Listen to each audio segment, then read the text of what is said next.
போச்சம்பள்ளி அருகே மத்தூர் புறவழிச்சாலையில் புதிதாக அமைக்கப்பட்ட உயர்மட்ட பாலம் தரமற்ற முறையில் அமைக்கப்பட்டதாக மாலை முரசு தொலைக்காட்சியில் செய்தி ஒளிபரப்பானது.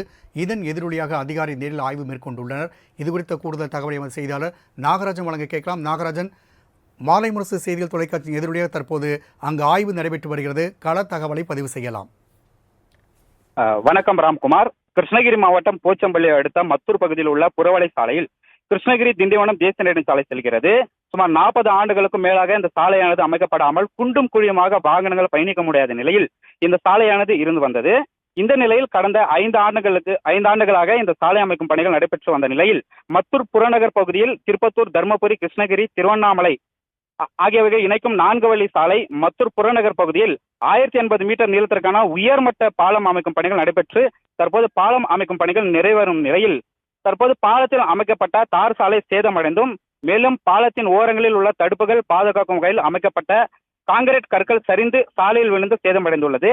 இந்த பாலத்தின் நுழைவு வாயில் முறையாக சாலை அமைக்கப்படாமல் உள்ள நிலையில் அடிக்கடி வாகனங்கள் விபத்து ஏற்படும் சூழல் உள்ளதாகவும், இந்த பாலம் தரமற்ற முறையில் அமைக்கப்பட்டுள்ளதாகவும் குற்றச்சாட்டு எழுந்த நிலையில் நமது மாலை முரசு செய்தி தொலைக்காட்சியில் நேற்று செய்தி வெளியான நிலையில் செய்தி எதிரொலியாக அதிகாரிகள் இன்று நேரில் ஆய்வு செய்தும் பாலம் சீரமைக்கும் பணிகள் தற்போது மும்முரமாக நடைபெற்று வரும் நிலையில் அப்பகுதி பொதுமக்கள் தொடர்ந்து மாலை முரசு தொலைக்காட்சிக்கு நன்றிகள் தெரிவித்து வருகின்றனர். ராம்குமார். நாகராஜ், தகவலுக்கு நன்றி.